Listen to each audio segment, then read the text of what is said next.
है दोस्तों, रिसेंटली मैंने द 4 एग्रीमेंट्स बुक पढ़ा बाय डॉन मिगेल रीच, जिसमें ऑथर आपको मोस्ट पावरफुल 4 एग्रीमेंट्स करने के लिए कहते हैं। ये 4 एग्रीमेंट्स आपके हेल लाइफ को हेवन बना देगा।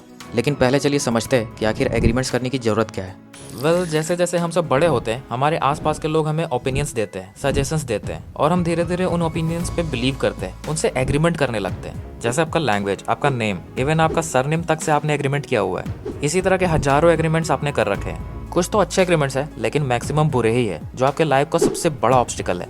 ये बुरे एग्रीमेंट्स आपको खुश नहीं रहने देते हैं, आपको खुल के जीने नहीं देते हैं, आपके लाइफ को हेल्प बना दिया है। प्रॉब्लम यह है कि हम सब एग्रीमेंट करना नहीं छोड़ सकते। एग्रीमेंट तो रहेगा हमेशा।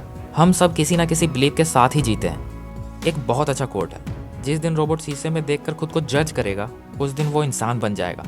सो ये ह्यूमन बींग्स का एक खास कैरेक्टर है। हम जज करते हैं, ओपिनियन देते हैं और उस पर बिलीव करते हैं। चूंकि हम एग्रीमेंट करने से तो नहीं बच सकते, इसलिए हमें गुड एग्रीमेंट्स करने चाहिए, ताकि हमारा लाइफ ईजी एंड ब्लिसफुल हो जाए।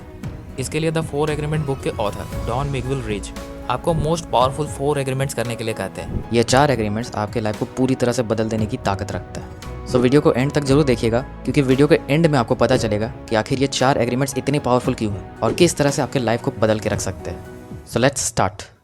First agreement, be impeccable with your words. ये कहानी एक क्यूट सी बच्ची और उसकी माँ की। उसकी माँ बहुत अच्छी थी, इंटेलिजेंट थी। उसकी माँ उसे बहुत प्यार करती थी, बहुत केयर करती थी। एक रात की बात है, जब उसकी माँ ऑफिस से घर आई, वो बहुत परेशान थी। वो दिन उसकी माँ के लिए शायद बहुत खराब था। शायद ऑफिस में कुछ बुरा हुआ था और वो बहुत टेंशन में थी। उनके सिर में दर्द हो रहा था। वो थोड़ी देर के लिए शांत और अकेले रहना चाहती थी, लेकिन इस बात से अनजान वो छोटी बच्ची खेल कूद रही थी, जोर जोर से उछल रही थी।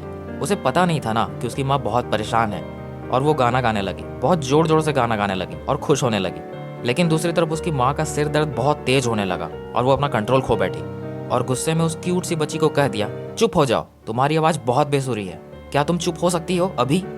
लेकिन सच तो ये था कि उसकी माँ टेंशन में थी, वो शांति चाहती थी। उस बच्ची की आवाज़ में कोई प्रॉब्लम नहीं था। लेकिन जो भी हो, उस बच्ची ने अपने माँ के बातों पे बिलीव कर लिया कि वो बेसुरी है, उसकी आवाज़ से दूसरों को कष्ट होता है, और वो फिर कभी नहीं गाई, जबकि उसकी आवाज़ बहुत सुरीली थी। लेकिन उसने अपनी माँ की बात को सच मान लिया था, इसलिए वो कभी नहीं गाई। उस बच्ची ने तो दूसरों से बात करना भी कम कर दिया, क्योंकि उसे लगने लगा कि उसकी आवाज़ से दूसरों को प्रॉब्लम होगा। जब कभी भी हम कोई ओपिनियन सुनते हैं और उस पर बिलीव करते हैं, तो हम उस बात से एग्रीमेंट कर लेते हैं, और ये एग्रीमेंट हमारे बिलीफ सिस्टम का एक पार्ट बन जाता है, और हम उसी बिलीफ के साथ जीने लगते हैं। सो आप समझ गए होंगे कि एक ओपिनियन या वर्ड जो हम किसी को बोलते हैं, वो कितना पावरफुल होता है। एक ओपिनियन उस बच्ची के लाइफ को कितना आसानी से बर्बाद कर दिया। एक छोटी सी बात जिसे उसने सच मान लिया और वो कभी नहीं गाई।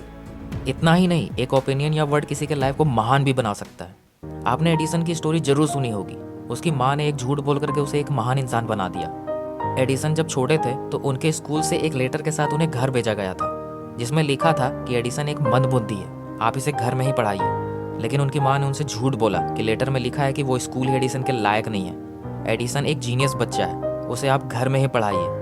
और इस बात पे एडिसन ने बिलीव किया था, एक एग्रीमेंट कर लिया था, और वो इतने बड़े आदमी बने।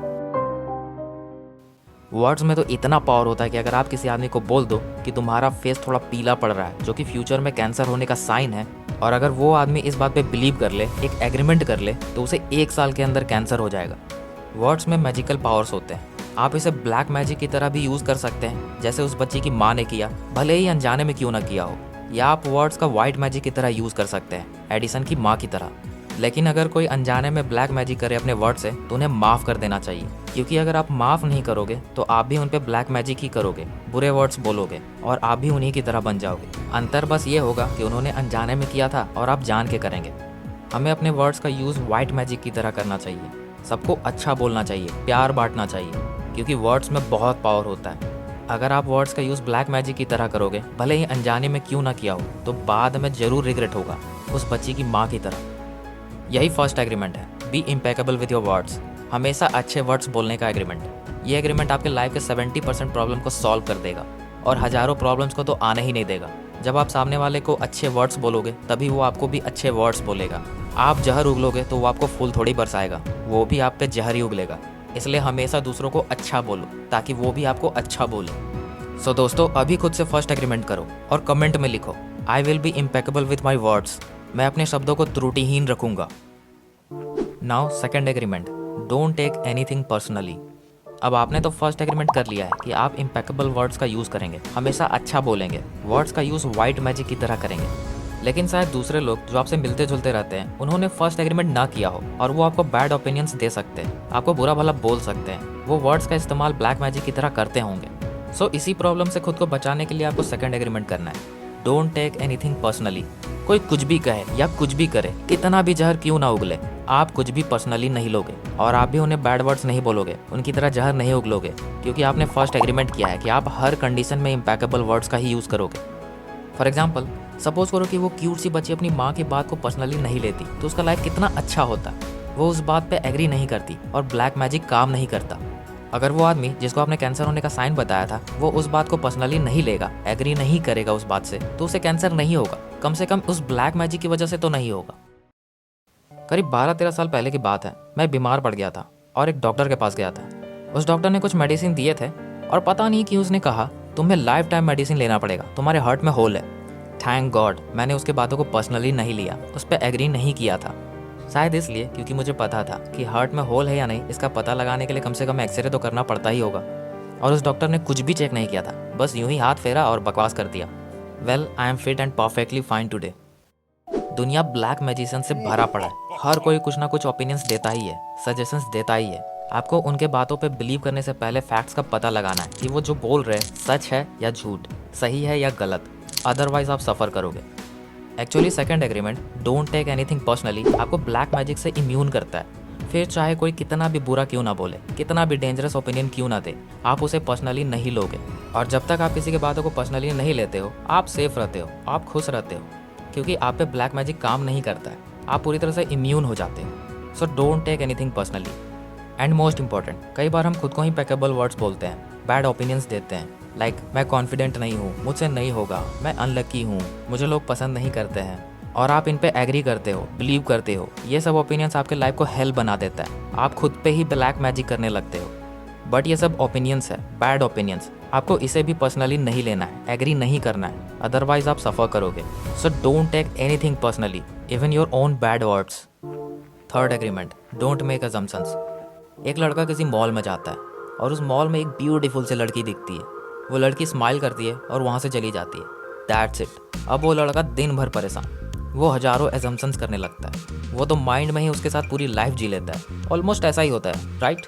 वेल, रियलिटी इससे बिल्कुल अलग हो सकता है। उस लड़की के स्माइल करने के पीछे हजारों रीजंस हो सकते हैं, लेकिन हम इंसानों का माइंड हर सवाल का जवाब चाहता है। हमारे माइंड को हर चीज़ को जस्टिफाई करने की बेसिक नीड होती है ताकि वो सेफ फील कर सके। क्योंकि हमारे माइंड में हमेशा हजारों क्वेश्चंस होते हैं और आंसर ढूंढने का टाइम बहुत कम होता है, या आंसर पूछने से डर लगता है, इसलिए हमारा माइंड एजम्पशंस करता है ताकि माइंड को सेटिस्फैक्शन मिले और वो सेफ फील करे।